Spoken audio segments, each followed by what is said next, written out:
Alhamdulillahi rabbil alamin wa bihi nasta'inu ala umuri dunya waddin. Asyhadu an la ilaha illallah wahdahu la syarika lah jalla fi ulah wa asyhadu anna Muhammadan abduhu wa rasuluh sallallahu alaihi wa ala alihi wa ashabihi wa man tabi'ahum bi ihsanin ila yaumiddin wa sallama tasliman katsira. Amma ba'du. Ikhwani fiddin rahimani wa rahimakumullah.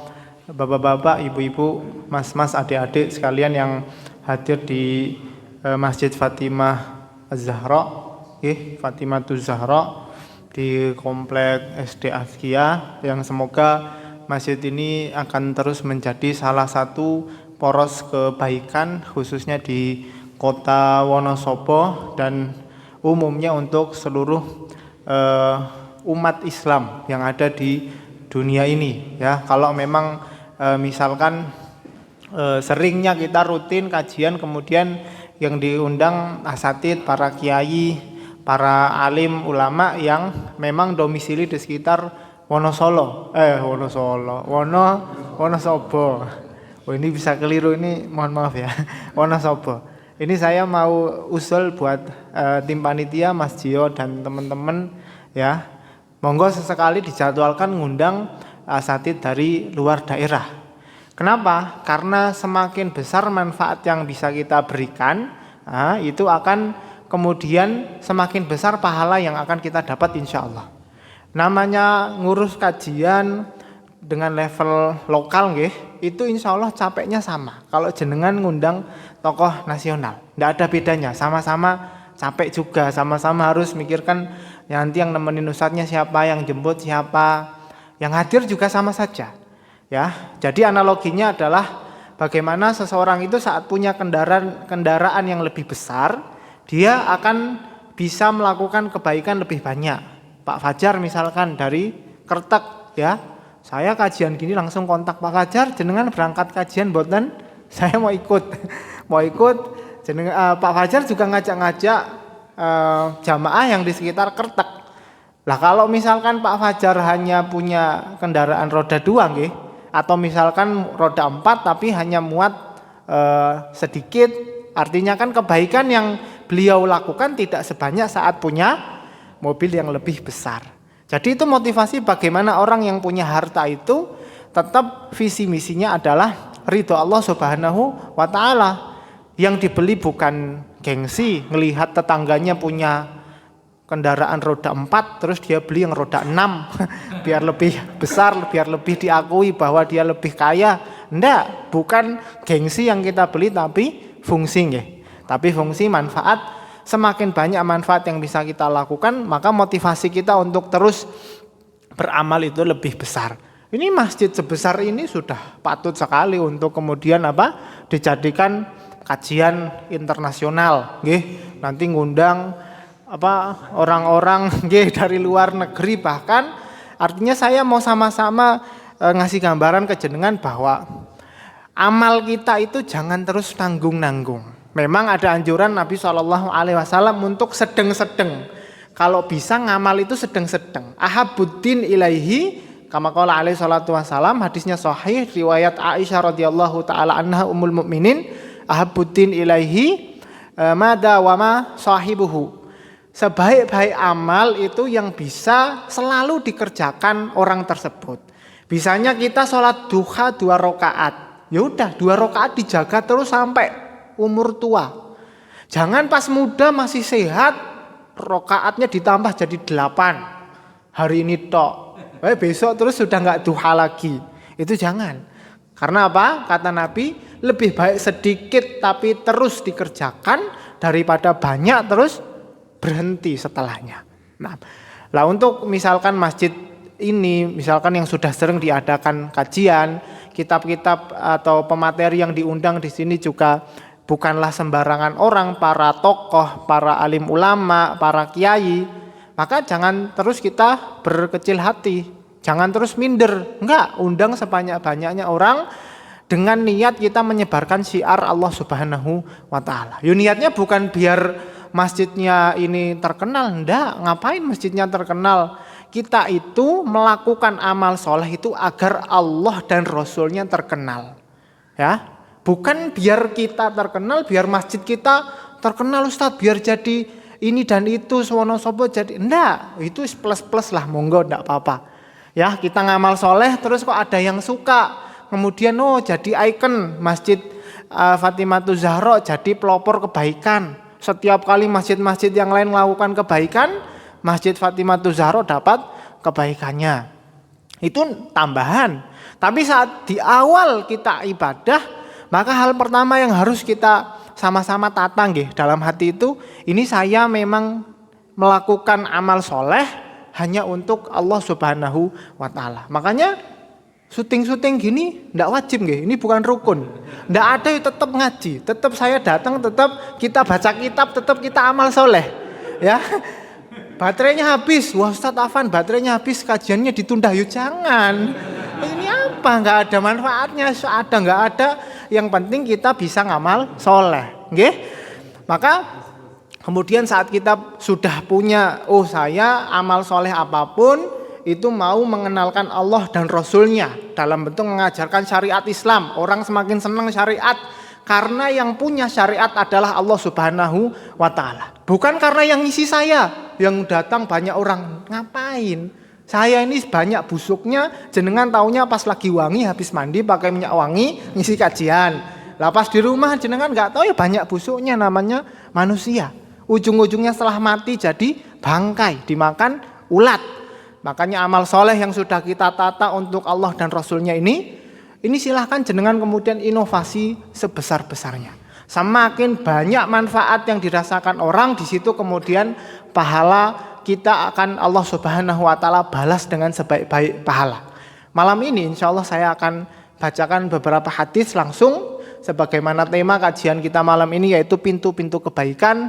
Saya mau sama-sama jenengan yang hadir itu biar kita nggak salah persepsi, kita nggak salah pandangan bahwa makna kebaikan, ibadah, manfaat seorang muslim itu tidak terbatas hanya di dalam masjid.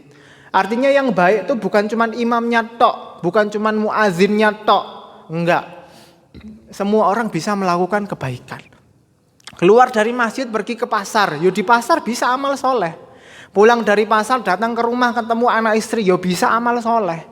Ketemu teman silaturahim, bisa amal soleh. Artinya amal soleh yang kita artikan sebagai kebaikan itu jangan bayangkan hanya sujud sholat saja. Nah, nanti sama-sama kita akan tahu bahwa ternyata Nabi SAW mengajarkan kepada umatnya kebaikan itu ya kembali kepada kebermanfaatan. Semakin susah payah kita, pahala semakin gede. Semakin banyak manfaat yang dirasakan orang banyak, semakin banyak pahala yang insya Allah akan kita dapatkan. Nah, saya akan mulai kajian ini, dan kajian ini saya ambilkan dari kitab Riyadhus Shalihin. Ini sebagaimana yang pernah saya sampaikan, saya akan berusaha setiap kali kajian menyebutkan referensi. Biar setiap kali jenengan butuh rujukan, silahkan buka kitabnya. Ini ada di kitab Riyadhus Shalihin, ini urutan hadis yang 112. Nah, jadi materi yang saya sampaikan malam ini dimulai dari situ. Hadis 112 di kitab Riyadhus Shalihin. Kalau misalkan jenengan pulang kemudian butuh referensi, silahkan buka lagi kitabnya, dilihat penjelasan ulama apa tentang hadis tersebut. Pertama, tentang alasan kenapa kita harus kemudian punya banyak kebaikan, ya. Kenapa kita harus punya banyak amal soleh, Ustaz? Yaitu mungkin seperti kalau saya analogikan, saya sampaikan ke jenengan kalau saya suruh, Pak, ini ada uang, monggo dibelikan mobil Hi-S, Pak, yang kayak travel itu loh, bisa muat sak-RT itu loh. Biar kalau pas Pak Fajar dari Kertek bawa sak-RT sekalian. Terus sama Pak Fajar terus tanya, loh, ngapunten Ustaz, loh ngapain beli mobil yang besar, saya kan udah punya mobil. Lah itu pertanyaan sama seperti kalau jenengan tanya, ngapain kita harus punya banyak amal soleh? Maka jawabannya adalah agar kita bisa lebih banyak menebarkan manfaat, agar kita bisa dapat lebih banyak pahala dari Allah Subhanahu wa Ta'ala. Itu alasannya. Sebagaimana nanti Pak Fajar punya mobil yang besar, bisa ngangkut banyak orang, saat kita punya banyak alternatif amal soleh, Saat kita sholat kadang jarang ikhlas. Pas sedekah seringnya riya. Pas jamaah terus seringnya ketinggalan. Kalau punya alternatif banyak amal soleh itu nggak khawatir. Kalau orangnya punyanya cuma sholat tok, sholat tok saya punyanya lah. Tadi sholatnya sambil takbir sambil mikirin pesan WA yang ada di grup belum tak baca. Oh, gimana itu mau terima amal solehnya? Ya. Ini saya ceritakan aja jenengan ketawa, apalagi para malaikat mungkin sudah ditunjuk gini kan. Karena kita sebagai manusia itu sering kali itu PD-nya terlalu besar. Sering kita amal soleh ya. Kemudian, insya Allah sudah bisa jadi bumper ini. Sudah bisa lah dapat ridho Allah Subhanahu Wa Taala. Bisa jadi sama malaikat diguyu jenengan. Bisa jadi kita diketawain sama malaikat. Wow, dasar nggak lihat ini loh dosamu masih puluhan belum rampung. Artinya kadang amal soleh kita itu nutup dosa itu nggak rampung ternyata. Makanya kita kok ngepikiran, wah alhamdulillah kemarin bisa amal ini, kemarin bisa amal ini, plus ini, yaitu kan jenengan yang nyatet. Nah ini yang nyatet malaikat. Kata Allah Subhanahu Wa Taala, la ya'sunallaha ma amarahum wa yaf'aluna ma yu'marun. Malaikat itu nggak bisa disogok, nggak bisa gratifikasi ya, nggak ada itu. Malaikat itu nggak ada. Makanya alternatif banyak amal soleh yang kita punya inilah yang akan menjadikan kita itu lebih tenang. Walaupun kita tahu bahwa amal soleh itu memanglah kita amal soleh mungkin nggak bisa dapat ridho Allah. Tapi saat Allah lihat kita tenanan, ngamal paginya tenanan, sorenya tenanan, malamnya tenanan. Walaupun tiap ngamal mesti ada cacatnya. Kata Nabi SAW, lan yadkhulal jannata ahadukum bi amalihi. Atau sebagaimana yang disabdakan Nabi SAW dalam hadis sahihnya, tidak akan masuk surga di antara kalian itu dengan amal solehnya. Para sahabat terus kaget, loh, saya ini dari kemarin ngamal itu karena pengen swarga. Lah kok ini malah kata Kanjeng Nabi SAW, jenengan semua nggak akan masuk surga dengan amal soleh. Makanya sahabat spontan tanya, wala anta ya Rasulullah, jenengan nggih ngoten niku? Artinya nggak masuk surga dengan amalnya Nabi SAW. Kata beliau, na'am, iya.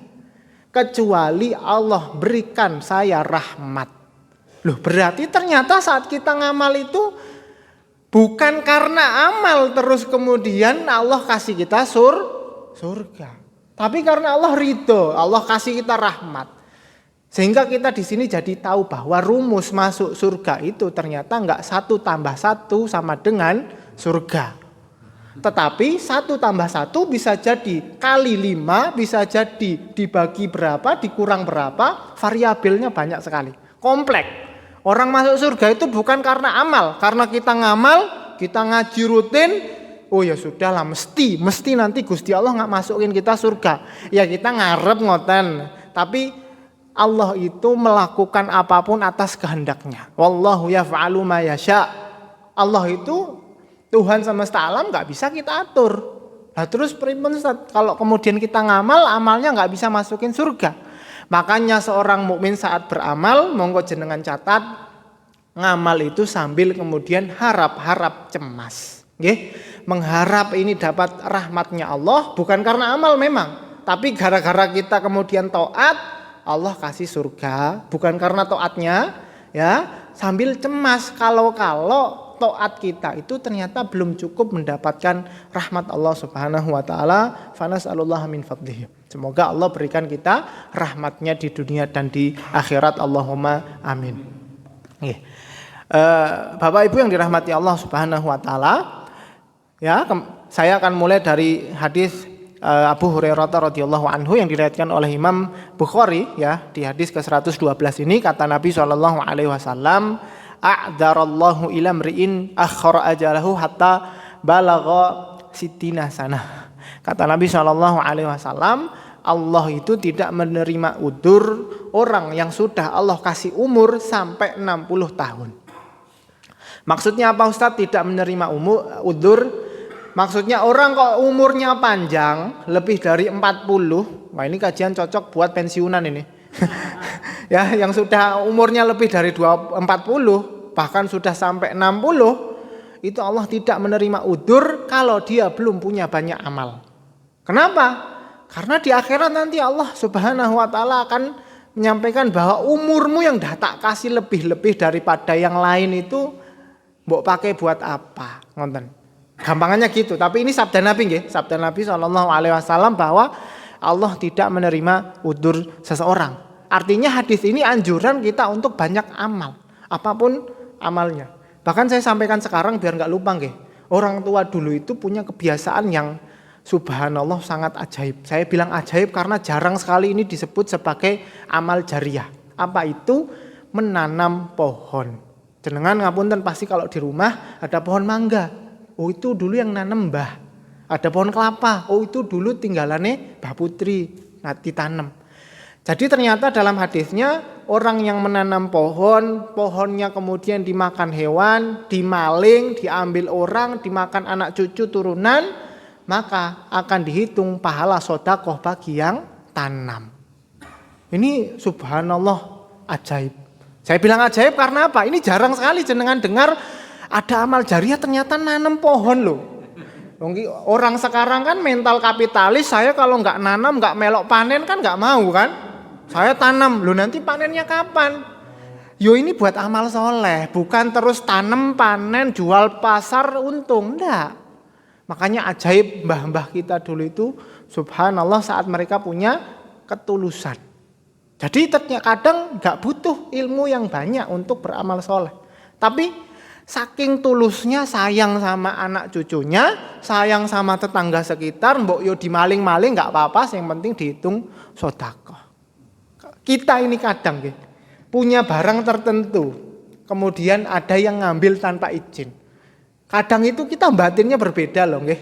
Apunten nggih, jenengan yang punya bakul-bakul di pasar misalkan diambil orang nggak izin.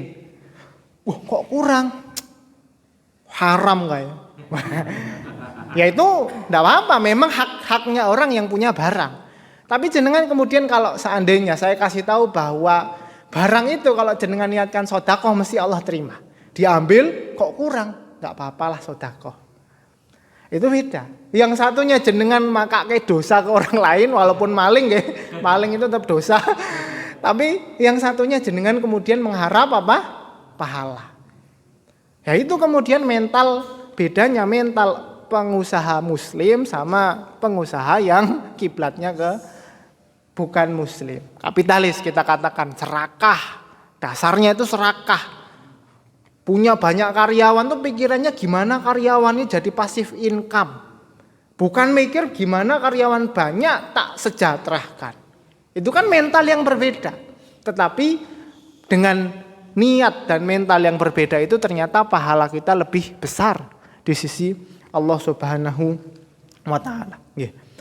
Kemudian saya baca satu hadis lagi ya. Ini untuk menguatkan kenapa alasan kita harus memperbanyak amal soleh. Kata Nabi SAW dari sahabat Jabir radhiyallahu taala anhu, ini hadis yang ke-116, saya lompatin nggih biar cepat saja. Ini qala Rasulullah sallallahu alaihi wasallam, yub'atsu kullu 'abdin ala ma mata alaihi.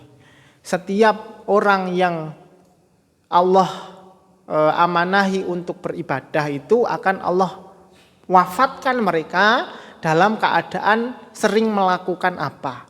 Jenengan sering ngaji. Ya insya Allah nanti akan Allah kemudian wafatkan, ambil nyawanya saat dalam keadaan ngaji. Dan ngaji itu kan sebaik-baik posisi kita ibadah yang disebut sebagai husnul khotimah. Ini anjuran, biar kalau kita punya amal soleh yang banyak, baik amal soleh hati, batin kita, wah nggak apa-apalah itu buat sedekah. Atau lisan kita dikir, sering dikir subhanallah, alhamdulillah, wala ilaha illallah, astagfirullah dan lain sebagainya. Atau ngamal, sering ngamal, bantu orang lain, apapun bentuk manfaat. Kalau hari-harinya seorang muslim seperti itu, insya Allah dia mati dalam keadaan husnul khotimah. Kenapa? Mesti kalau enggak ibadah hati, ibadah mulut, ibadah anggota tubuh, mesti. Dan itu yang kemudian kita pelajari dalam kitab akidah, bahwa yang namanya iman itu keyakinan dengan hati, perkataan dengan lisan, perbuatan dengan anggota tubuh.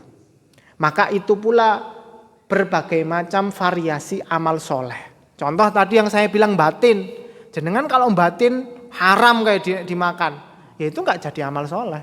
Tapi kalau jenengan batin, nggak apa-apa, tak ikhlas ke, jadi amal soleh. Jenengan waktu kemudian terbiasa mengucapkan Masya Allah, Subhanallah, Alhamdulillah, yaitu baik ibadah. Jenengan terbiasa bantu orang ringan tangan, apapun kalau memang longgar tak bantu, apapun bentuknya, maka itu akan dinilai Allah Subhanahu Wa Taala sebagai amal soleh. Baik. Cukup nggak? Ini alasan kemudian dua hadis dari hadis Abu Hurairah yang pertama tadi nggih, sama hadisnya Jabir. Hadisnya siapa yang pertama tadi? Abu Hurairah tentang Allah tidak menerima udzur orang yang umurnya panjang tapi tidak dimanfaatkan sebagai amal soleh. Dengan hadisnya Jabir bahwa Allah akan wafatkan seseorang saat dia sibuk melakukan rutinitasnya. Kalau rutinitasnya itu kebaikan, pasti Allah ambil dalam keadaan husnul khotimah. Nas'alullah min fadlihi. Semoga Allah berikan kita semua husnul khotimah. Allahumma amin. Ya, saya mulai dengan macam-macam amal soleh ini dengan hadisnya Abu Dzar. Abu Dzar Al-Ghifari, jenengan kalau kemudian sering dengar namanya, termasuk sahabat yang secara ekonomi itu di bawah. Dia lebih memilih untuk hidup pas-pasan. Makanya kemudian jenengan kalau pernah dengar ada sahabat yang ngadu, ya Rasulullah, orang-orang kaya itu kok sering sedekah. Nggih, mereka punya banyak kesempatan untuk sedekah karena uangnya berlebih. Saya terus bagaimana? Nah, itu diantaranya adalah sahabat Abu Dzar yang tanya. Karena kan bagaimanapun kasihan. Orang-orang miskin saat melihat orang-orang kaya bisa ibadah ala orang kaya, orang miskin kan tidak mampu. Maka disinilah kemudian Nabi SAW menyampaikan hadis ini. Kata beliau, ini Abu Dzar bertanya, ya Rasulullah, ayyul amali afdal. Amalan apa yang paling afdal? Afdal itu dalam amal adalah yang paling banyak pahalanya. Ini pinter ini. Sahabat pinter walaupun nggak punya banyak duit tapi pengen pahala taat yang paling banyak. Ngalah-ngalahin orang yang ngeluarin banyak duitnya. Kata Nabi SAW, al-imanu billah wal jihadu fi sabilih. Iman kepada Allah ya dan melaksanakan konsekuensinya, artinya kita beriman ya mesti sholat, beriman ya mesti zakat, beriman ya kita laksanakan rukun-rukunnya, itu mesti. Orang kalau ngaku iman nggak beramal, itu namanya bukan iman, karena iman dan amal itu satu paket.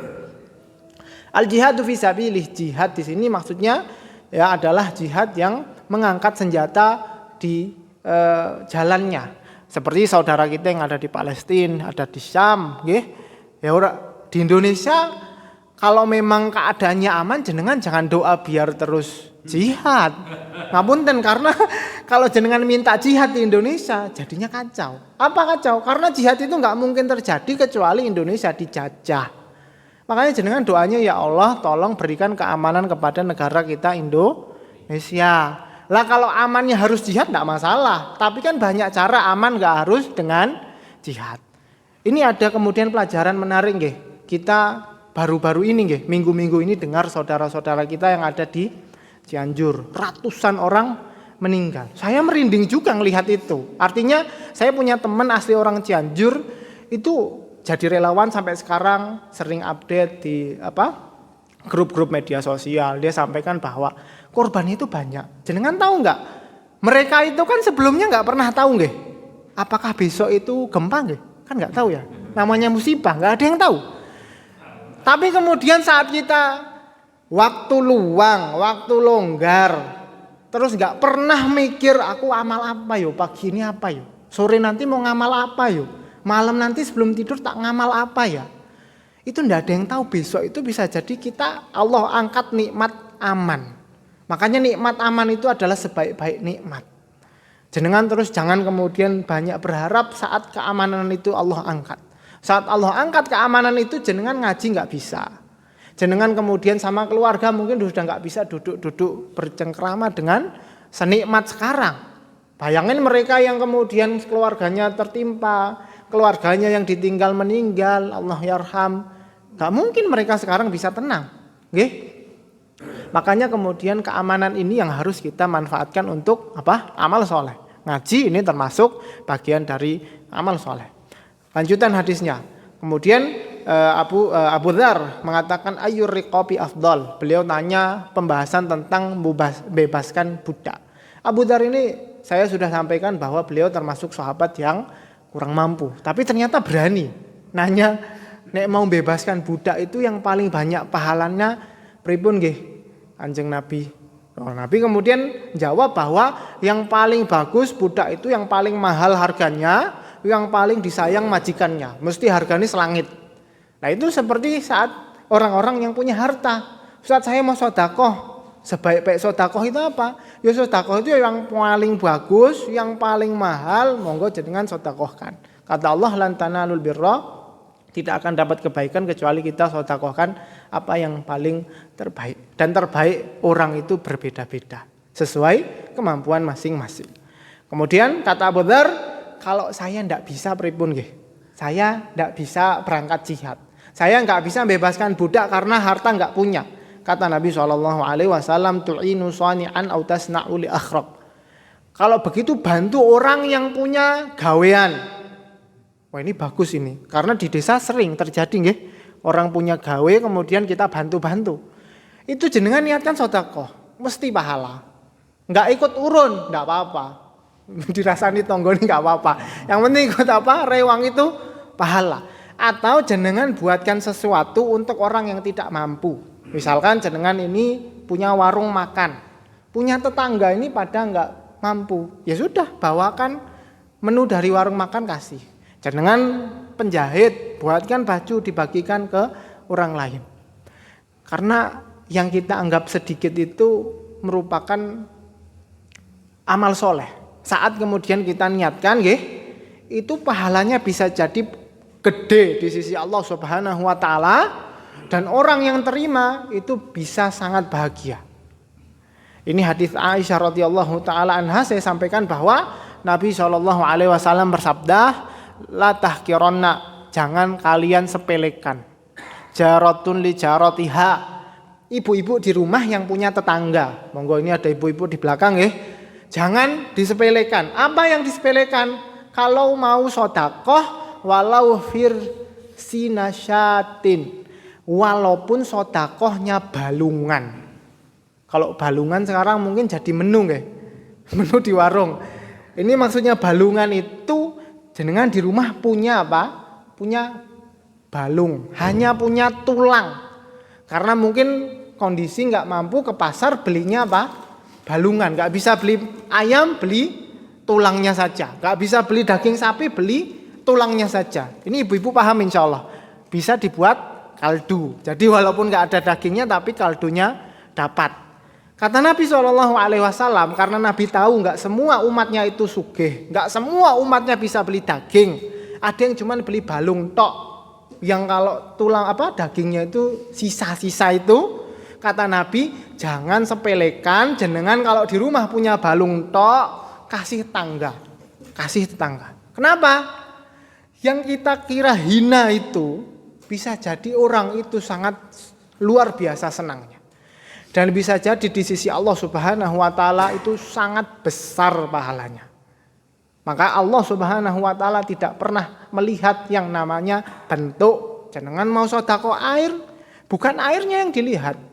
Tapi saat jenengan kasih dengan ikhlasnya, orang yang nerima itu butuhnya, sangat butuh. Di situ kemudian ketemu ridho Allah Subhanahu wa taala. Belum selesai. Hadis Abu Dzar ini kemudian Abu Dzar berkata, "Ya Rasulullah, ara'aita in da'uftu an ba'dil amal."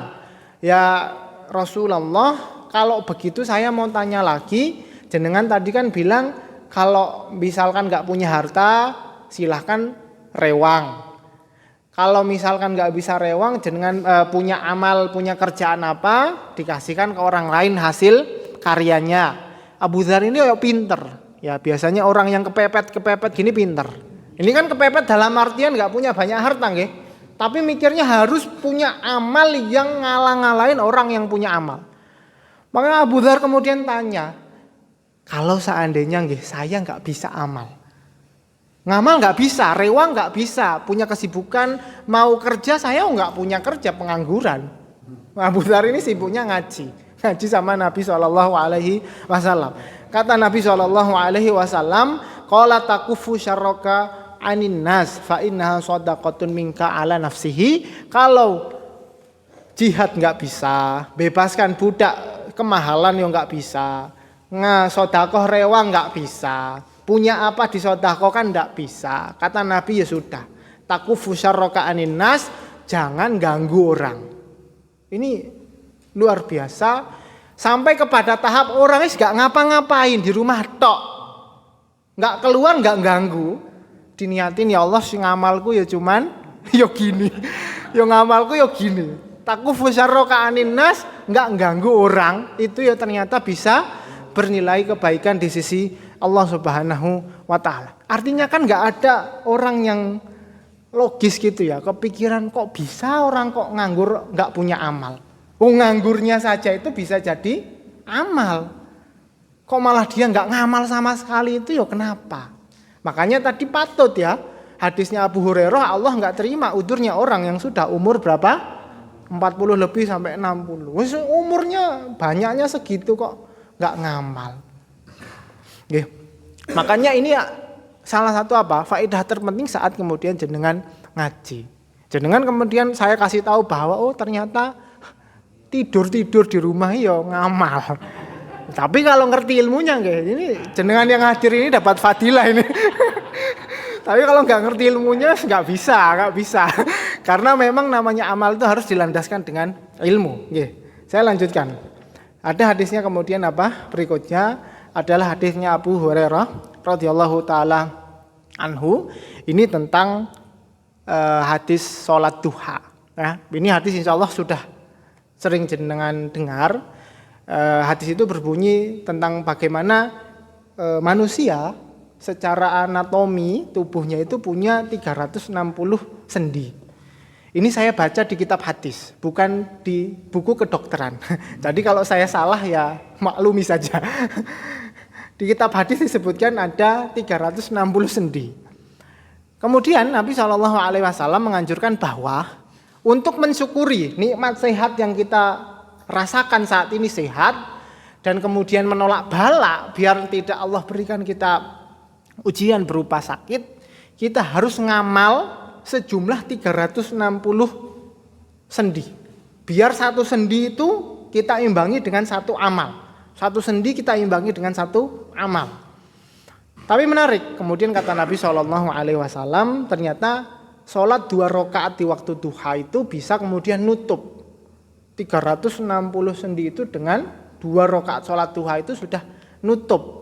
Nutup sebagai apa nggih? Sebagai bentuk syukur kita kepada Allah Subhanahu wa taala dan menolak bala. Biar tidak Allah uji dengan penyakit dan sebagainya. Maka namanya kebaikan amal soleh itu jenengan bisa melakukan dalam bentuk apapun. Bahkan tadi di hadisnya Abu Dzar, saat jenengan tidur di rumah, nggak ganggu orang, nggak ndolimi orang tuh ya bisa jadi amal. Tapi siapa yang jamin kemudian amal itu bisa sampai 360 ya? Maka 2 rakaat di waktu duha itu sangat kemudian membantu. Dari sini kita dapati bahwa ternyata Allah Subhanahu wa taala melalui syariat ini itu ngajarkan ke umat Muhammad SAW, ngamal itu ada yang sedikit. Tapi pahalane gede. Jangan ngamal satu sendi, ngamal satu habis waktunya. Tapi jenengan 2 rakaat saja itu pahalanya serupa dengan 360 sendi yang ada pada tubuh manusia. Berikutnya saya lanjutkan. Ya. Hadis berikutnya ini tentang seorang pezina. Saya akan cerita ini dari bab bahwa sekelas orang yang punya dosa besar, punya banyak dosa, bukanlah orang yang baik di hadapan manusia, tapi saat dia itu ngamal berdasarkan niatnya yang ikhlas kepada Allah Subhanahu wa taala, ternyata bisa Allah Subhanahu wa taala berikan dia balasan berupa surga yang abadi. Apa itu? Ini insya Allah jenengan sudah dengar sebagian kisahnya tentang seorang pezina. Dalam riwayat dia laki-laki, dalam riwayat dia perempuan yang kehausan. Kisah ini memang kata para ulama terjadi mungkin di zaman Bani Israel sebelum Nabi Muhammad SAW diutus. Saat kehausan kemudian mereka harus atau dia harus turun ke sumur. Loh, Ustaz, kenapa kok sumur harus turun? Kita kan sumur sekarang tinggal pencet, sanyo bunyi. Atau misalkan yang manual ada katrol. Namun jenengan biar paham bahwa di Arab itu buat kemudian menemukan mata air itu mungkin harus ngebor itu sampai berapa ya? Kalau di Indonesia daerah-daerah kering itu berapa? Puluhan, ratusan meter? Puluhan, sampun nggih. Kalau di Arab itu memang harus ratusan. Nggih, ratusan lebih sampai bahkan 150. Kenapa? Yaitu daerah tandus. Gimana? Jangankan kita bilang nyari air, rumput aja nggak mau hidup di sana. Rumput yang kita di sini sampai bingung terus belikan rondap, biar terus nggak ganggu halaman kita. Di sana tuh nggak mau, saking keringnya. Bahkan di Yaman itu ibu kotanya yang disebut Son'a, itu daerah keringnya luar biasa. Orang di sana kalau mau butuh air beli. Makanya jenengan Wonosobo sampai banjir ya. Alhamdulillah nggak usah beli. Di sana beli Pak, setiap hari beli.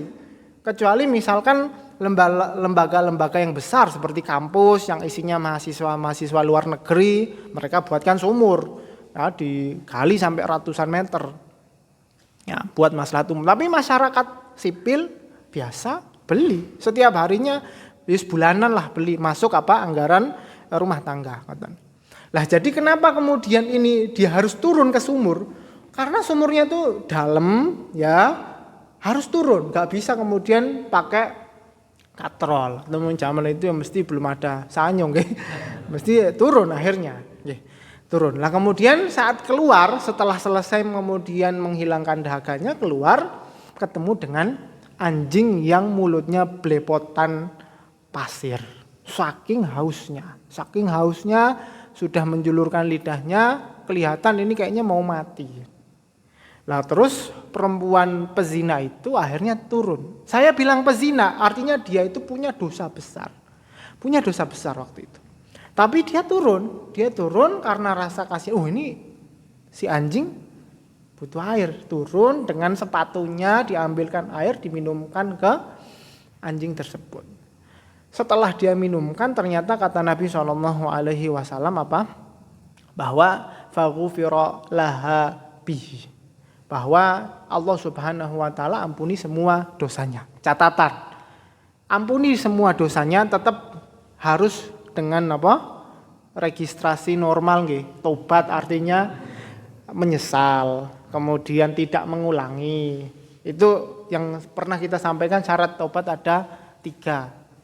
Itu harus tetap dilakukan. Tapi kan ada orang yang kemudian tobat terus nggak tahu apakah tobatnya diterima. Tapi setelah perempuan pezina ini tobat, kemudian sambil sedikit amal minumkan anjing yang mau mati kehausan itu, Allah terima tobatnya. Kemudian Abu Hurairah yang meriwayatkan hadis ini kemudian bertanya, "Ya Rasulullah, apakah kemudian kita kalau misalkan baik-baik sama hewan gitu kita dapat pahala nggih? Sama kambing, sama sapi, sama kucing, sama laler atau sama apa kita dapat pahala?" Kata Nabi SAW, ini yang perlu jenengan catat fi kulli rotibin atau fi kulli kabidin rotbah. Di setiap makhluk hidup jenengan kalau kemudian berikan manfaat dapat pahala. Wah, ini kan landasan utama para peternak ini harusnya. Saat dia punya ternak ayam, ratusan ayam, gimana kalau tiap pagi sore kan mesti ngasih makan nggih. Dapat manfaat dunianya, batinya di pasar, dapat pahalanya, itu harus borong. Makanya kemudian orang-orang yang berbuat baik sama kucing, sama hewan apapun, Bahkan kata Nabi lafadznya setiap makhluk hidup. Artinya apa? Termasuk tumbuh-tumbuhan, makhluk hidup. Manusia bahkan apapun bentuk kebaikannya dengan definisi manfaat pun. Dengan manfaat apapun. Bantu orang, kemudian ngasih makan hewan, kemudian nyirami tanaman, semuanya kita niatkan kepada Allah Subhanahu wa taala, ternyata itu bisa Allah catat sebagai amal soleh. Kisah perempuan pezina yang punya dosa besar bahkan Allah masukkan ke surga. Ini luar biasa. Luar biasa artinya apa? Kita terus hidupnya itu kayak apa ya? Kayak wali mungkin ya. Jadi apa-apa itu bisa amal soleh gitu. Saya gini, ini saya niatnya begini. Saya begini, saya niatnya begini. Semua itu sampai malaikatnya kan nyatat terus gitu kan. Alhamdulillah. Dengan punya banyak alternatif amal soleh itulah kita bisa kemudian apa? Meninggalkan dunia ini punya bekal yang banyak. Saat tadi mungkin sholat kurang khusyuk, tidak apa-apa, saya punya amal yang lain. Saat sedekah kemarin misalkan kurang apa? Ikhlas, nggak apa-apa, saya masih punya amal yang lain. Jangan sampai karena penyakit-penyakit hati yang sering kita rasakan. Wong amal itu mau sekali. Wong pas sekali juga pas ada riaknya, sombongnya. Wong sholat itu jarang-jarang jamaah. Wong pas ngepasi jamaah sekali yo ada rasa biar dilihat tangganya. Itu kan yo dilema gitu. Dilema. Tapi itu jangan dijadikan berhenti untuk amal. Situ setan terus cekikian mesti. Wah, dasar biasanya enggak jamaah toh, pisan-pisan jamaah malah terus sombong, malah nggak jadi jamaah sisan wis apik dadi temenku di neraka waliyadzubillah. Makanya kita harus pintar sebagai orang muslim itu harus pintar, harus lebih pintar dari para setan dan jin itu yang menjerumuskan kita. Baik. Ini sudah azan atau belum? Belum. Oke, saya baca satu hadis lagi. Ini hadis yang kemudian berkaitan tentang amal soleh kita. Ini dari Abu Hurairah radhiyallahu taala anhu, diriwayatkan oleh Imam Muslim nggih. Ini tentang orang yang kemudian sering berangkat ke masjid. Dalam hadisnya kata Nabi SAW, barang siapa yang berwudu dengan sempurna di rumah nggih. Berwudu dengan sempurna itu apa nggih Ustaz? Mengerjakan rukun-rukunnya, sunah-sunahnya dan adab-adabnya. Nah itu nanti rinciannya jenengan ngaji pas fikih. Kemudian setelah sempurna jalan ke masjid. Satu langkah dia kemudian apa? Dihapus dosanya, satu langkah Allah angkat derajatnya, Allah kasih pahala. Tetapi ada syaratnya. Syaratnya dia ke masjid karena memang mau sholat. Nah itu bentuk keikhlasan. Jenengan jangan ke masjid terus, oh iya saya ada janji sama teman. Enggak dapat nanti. Jenengan niat sholat dulu, pun nanti sekalian enggak apa-apa, tapi harus dilantasi dengan apa? Ingat Allah dan Rasulnya, syariatnya, baru yang lain plus-plus enggak masalah. Lah kita itu biasanya karena jarang dapat ilmunya, itu tuh sering salah prioritas. Amalannya apik banget padahal, rajinnya luar biasa. Tapi tiap kali ngamal tuh mesti ada manusianya, makhluknya dulu, baru ingat Gusti Allah. Sudah keliru ngamalnya, waduh kok tadi kok ada kurang pasnya. Ya Allah semoga diampuni. Yo jangan, ingat Allahnya dari awal. Ya Allah ini saya ngamal karena ikhlas lillahi ta'ala. Gak urus. Jangan banyak dipikir, langsung diamalkan saja. Nah, setelah itu kemudian luput ya, dapat kemudian ini dan itu tidak apa-apa. Serahkan semuanya kepada Allah, dicatat sebagai amalan. Yang saya mau kemudian bahas lebih detail adalah orang yang jalan. Ini saya carikan ya. Hadis tentang orang yang kemudian rumahnya itu jauh. Ini jenengan tahu sahabat namanya Ubay bin Ka'ab. Ini termasuk sahabat yang paling alim tentang Quran. Jadi sampai sekarang bahkan sanad Quran itu mesti kalau enggak Abdullah bin Mas'ud, ya Ubay bin Ka'ab, dan para sahabat senior lainnya. Beliau mengisahkan hadis ini, beliau cerita bahwa saya itu di Madinah, saya tahu orang yang rumahnya paling pucuk. Jangan bayangin Madinah itu kampung, kemudian masjidnya di tengah, ada daerah perbukitan, ada daerah yang jauh, ya sampai keluar. Gak semuanya kan bisa dekat di masjid. Orang itu jauhnya, bahkan saya nggak tahu orang paling jauh kecuali dia. Nggak ada yang lebih jauh dari orang tersebut. Satu ketika karena saya lihat dia itu kalau jalan siang kepanasan, kalau malam itu kemalaman, maksudnya nggak kelihatan apa-apa ya, dingin juga betul, dingin juga. Tapi saya lihat dia nggak pernah ketinggalan jamaah di masjid. Akhirnya tak nasihatin, Pak, kalau bahasa kita mungkin mbok jenengan beli kendaraan, khimar kata Ubay bin Ka'ab. Khimar itu keledai, yaitu kendaraan paling murah itu, paling levelnya paling rendah. Ya kalau sekarang mungkin mbok jenengan ngontel, betul. Artinya dia bisa gelinding gitu bisa gelinding. Tapi kata beliau ini menarik. Saya akan kemudian bacakan kalimat beliau, jawaban dari anjuran dari Ubay bin Ka'ab. Kata beliau, ma yasurruni anna manzili ila jambil masjidi. Saya ini, biar kamu tahu ya, Ubay bin Ka'ab, enggak senang kalau rumah saya samping masjid. Saya enggak senang. Terus beliau bilang, ini uridu an yuktabali mamsyaya ilal masjid. Saya mau setiap langkah saya itu Allah tulis sebagai amal soleh. Artinya kan kalau jauh langkahnya makin banyak.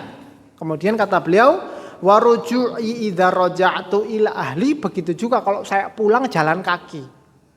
Saya pulang jalan kaki itu biar Allah tulis sebagai amal soleh. Kemudian Nabi SAW diceritakan kisah ini. Apa komentarnya? Qala Rasulullah SAW, qad jama'allahu lakadzalika kullahu.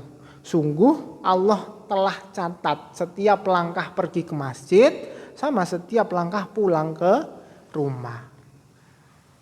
Artinya kadang keterbatasan yang kita punya, artinya orang di sini kasusnya nggak punya kendaraan, kemudian dia jalan. Ternyata susah payah yang dia dapat itu sesuai dengan pahala yang Allah berikan kepadanya. Inilah kemudian para ulama al-ajru, pahala itu biqadril masyaqqah, dengan atau sesuai kadar susah payah orang tersebut. Makanya misalkan hari Ahad malam Senin ada pengajian di Masjid Fatimah. Ya otomatis orang yang paling jauh datangnya jalan kaki nggak mungkin, nggak mungkin jalan kaki, nggak sampai nanti. Apa misalkan motoran, kehujanan, paling banyak pahala nih paling banyak berdasarkan hadis ini. Karena apa? Semakin susah payah orang melaksanakan sebuah taat mengharap ridho Allah, maka begitu pula Allah catat amalannya dengan pahala yang besar. Ayo. Pun ada nih? Belum ya? Ini adanya jam berapa sih? Saya ragu-ragu. 5 menit lagi ya biar kita khusyuk ngaji. Ya. Ayo, saya akan bacakan ini sebagai ini penutup sebelum azan. Habis azan kita sholat nih. Ya enggak apa-apa. Lanjut.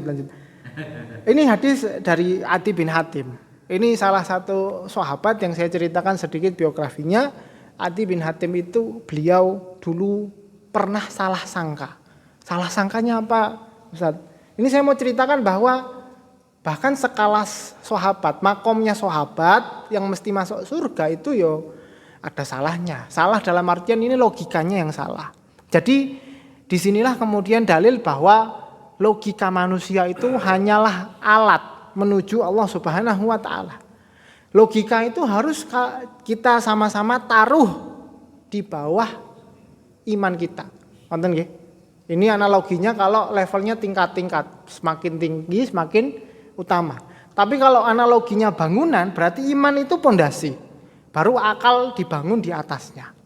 Sama ilmu fisika, ilmu sains itu jadikan alat, jangan jadikan hakim.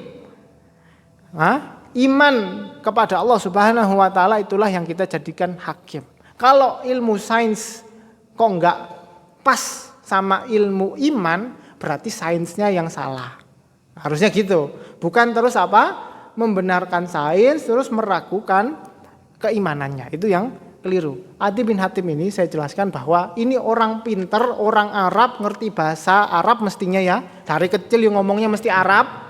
Sampai kemudian turun ayat apa? Kalau kalian misalkan puasa, ya sudah malam, kalian mau makan sahur, janganlah kalian kemudian berhenti kecuali hatta yatabayyana lakumul khaitul abyadu minal khaitil aswati minal fajr, sampai kelihatan jelas benang hitam dan benang putih.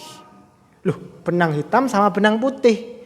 Adi bin Hatim sebagai seorang yang punya nalar logika, pas makan sahur ditaruh di depannya benang hitam dan benang putih. Wong zaman itu belum ada lampu, nggih. Intinya dia memahaminya seperti itu. Makan, pokoknya kalau belum kelihatan hitam dan putih antara benang ini dia nggak berhenti. Maka sudah selesai, habis subuh nanya ke Nabi SAW, ya Rasulullah, saya memahami ayat itu seperti ini, tak ambil benang hitam, benang putih. Menurut jenengan pripun? Ini bagus, orang punya akal cerdas tapi masih diverifikasi. Nah seringnya orang itu sesat apa? Punya akal, mentuhankan akal, nggak mau verifikasi. Akhirnya sesat dan menyesatkan. Nah itu orang yang mentuhankan akal. Kemudian kata Nabi SAW, hitam dan putih itu bukanlah seperti yang kamu anggap. Maksudnya hitam itu adalah hitamnya malam, putih itu putihnya pagi. Jadi makanlah kalian sahur sampai terbit fajar waktu subuh. Kalau sudah subuh berhenti, situ mulai puasa. Artinya apa? Hikmah yang bisa kita ambil dalam menjalankan syariat ini, saat jenengan saya ceritakan bahwa ternyata amal soleh itu bukan hanya sujud di masjid. Ternyata bahkan sampai ke tahapan yang ekstrim, orang tidur tok di rumah, sholatnya di rumah, nggak pernah sobo masjid, tapi kemudian diniatkan nggak ganggu orang lain, nggak dolimi orang lain, bisa dinilai ibadah. Artinya di sini kan ada analogi kita yang perlu dibenarkan untuk memahami bagaimana Allah menilai sesuatu itu menjadi sebuah amal ibadah. Artinya semuanya kita kembalikan kepada wahyu Allah Subhanahu wa taala. Sebagaimana Adi bin Hatim saat logikanya salah, kemudian dia verifikasi ke Nabi SAW sebagai pembawa risalah. Hadisnya yang kata beliau SAW yang diriwayatkan oleh Adi bin Hatim, ittaqun nara walau bisyikki tamratin. Kalian berlindunglah dari api neraka dari separuh kurma. Kurma itu ngapunten mungkin sebesar jempol nggih. Kalau jenengan cuma punya satu jempol, satu kurma sebesar jempol, silahkan sodakohkan sebagai bentuk jenengan takut Allah masukkan ke neraka dengan separuh, sodakohkan separuh. Artinya orang yang nggak punya apa-apa itu ternyata masih bisa beramal, walaupun dengan hal yang paling sepele, yang sama manusia kalau ngelihat mungkin diketawain, ya. Tapi itu di sisi Allah bisa gede sekali pahalanya, di sisi manusia bisa sangat bahagia. Taib. Riwayatnya kemudian lanjut bahwa ma minkum min ahadin illa sayukallimuhu rabbuhu laisa bainahu wa bainahu turjuman. Kata Nabi SAW dari riwayat Adi bin Hatim, di akhirat besok, nggih, alam barzakh, semua manusia dibangkitkan, semua orang satu persatu akan langsung diwawancarai Gusti Allah Subhanahu wa taala tanpa perantara. Laisa bainahu wa bainahu turjuman, enggak ada perantara, enggak ada pentranslate. Langsung paham, langsung kemudian ini tentang apa? Apa yang sudah kita lakukan di dunia. Syahidnya waktu kemudian kalau besok kita di hadapan Gusti Allah itu satu-satu, nggak bisa lewat jalur belakang, nggak bisa kemudian pakai yang mulus-mulus, maka harusnya kita itu khawatir kalau maksiat sama Gusti Allah, karena besok langsung satu-satu. Harusnya kita khawatir kalau hari ini belum amal soleh, karena besok Gusti Allah tanya, umurmu udah pakai buat amal soleh atau belum. Harusnya kita sangat kemudian waspada, besok pertemuan yang nyata itu ternyata satu-satu. Makanya kata Nabi SAW, ittaqun nar walau bisyikki tamrah. Kalian itu mbok yo ngamal walaupun cuman separuh ini air minum, separuh kurma separuh, ya tadi apa balungan yang nggak ada dagingnya, atau di rumah tok wes nggak usah ganggu orang lain, ya dengan apapun bentuk kebaikan yang kalian bisa lakukan, tolong niatkan itu sebagai amal soleh, ya. Terakhir saya tutup bahwa termasuk amal soleh yang paling besar di zaman ini, di zaman kita Allah kasih nikmat berupa aman. Di zaman bahwa kita ini alhamdulillah tidak seperti saudara-saudara kita yang kena musibah, yang Allah uji dengan dijajah dan lain sebagainya. Ibadah yang paling kemudian dicintai Allah Subhanahu wa taala adalah majelis taklim, ya. Jenengan paham enggak paham, ngantuk enggak ngantuk, capek enggak capek, kalau memang bisa datang atau punya wirid rutin seminggu sekali pokoknya tak ke Fatimah. Sebulan sekali pokoknya tak ke Fatimah, itu jangan ditinggal. Jangan ditinggal. Ya, kata Nabi SAW buat Abdullah bin Amr bin As, itu anaknya Amr bin As. Oke, Amr bin As itu kan terkenal duta Nabi SAW kirim kemana? Amr bin As kirim, orang hebat. Anaknya namanya Abdullah. Abdullah itu tiap hari puasa, tiap hari sholat malam gak tidur, tiap hari ngatamin Quran. Bayangin jenengan. Setiap hari. Tapi sama Nabi SAW dibilangin, kamu itu kalau ngamal sedeng-sedeng saja. Wes toh. Tak bilangin kamu kalau ngamal sedeng-sedeng aja. Kenapa? Karena kata Nabi, la takun misla fulan. Kamu itu jangan jadi kayak orang-orang yang apa? Kana yaqumul lail tsumma tarakah. Dulunya ngamal, sudah terus ditinggal, itu paling tidak disukai. Makanya yang sedikit dijadikan wirid rutin itu lebih bagus daripada apa ombioan rasanya, semuanya rakus tapi besoknya terus nggak mampu. Makanya Abdullah bin Amr bin As waktu tuanya dia nyesal, wah coba kalau pas muda dulu saya manut sama Kanjeng Nabi puasa sebulan 3 hari saja. Karena mereka para sahabat itu sangat tidak suka punya amal, punya wirid kok ditinggalkan. Makanya dijaga terus Abdullah bin Amr. Ya. Syahidnya adalah bagaimana kemudian kita lihat para sahabat itu, mereka itu ya berkeluarga. Dan saya banyak menemukan istrinya bukan cuma satu, anaknya juga banyak. Tapi motivasi untuk amal solehnya itu luar biasa. Israf. Maksudnya israf itu sampai ditegur. Kamu tuh jangan sering-sering kayak gitu. Sedang-sedang aja. Tapi tetap ngamal. Artinya kita bisa lihat bahwa figur orang-orang yang Allah jamin masuk surga itu jelas gitu. Beda zaman sekarang. Ambiar kabeh. Orang lihat sukses itu kalau punya banyak harta, punya ini, punya itu.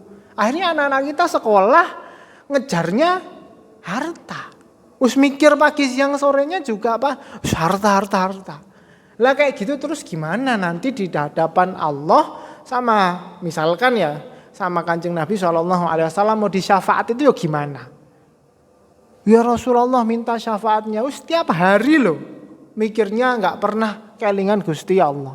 Gimana mau kemudian diberikan syafaat di akhirat kelak? Maka yang sering saya sampaikan bahwa visi misi para sahabat dulu saat bangun keluarga, bangun masyarakat adalah akhirat, beramal soleh. Itu bukan isapan jempol nggih. Saya itu sama sekali bukan motivasi kosong gitu, nggak ada isinya, enggak. Mereka itu kayak gitu bukan musiman. Oh lagi viral, buat ini yuk bareng-bareng. Habis itu nggak ada yang ngamal, enggak. Setiap hari. Saking ekstrimnya tiap hari puasa, tiap hari khataman Quran, tiap hari sholat malam gak tidur. Dan itu gak cuman beliau, banyak yang kayak gitu. Makanya kemudian kita minta kepada Allah Subhanahu wa taala di majelis yang mulia ini kita sama-sama ngaji, nggih. Saya juga senang kalau ketemu jenengan di majelis ilmu, kita bisa saling mengingatkan, saling terus berlomba-lomba dalam amal soleh, baik amal soleh batin tak batin jadi amal soleh, atau kemudian sambil dikir ucapan atau sambil kita beramal bersama-sama ya. Semoga itu semua ditulis Allah Subhanahu wa taala dan diterima beliau Subhanahu wa taala, dan dengan itu mendapatkan rahmatnya dan dimasukkan ke dalam surganya. Allahumma amin, Allahumma amin. Kita tutup. Subhanakallahumma bihamdik asyhadu an la ilaha illa anta astaghfiruka wa atubu ilaik. Wassalamualaikum warahmatullahi wabarakatuh.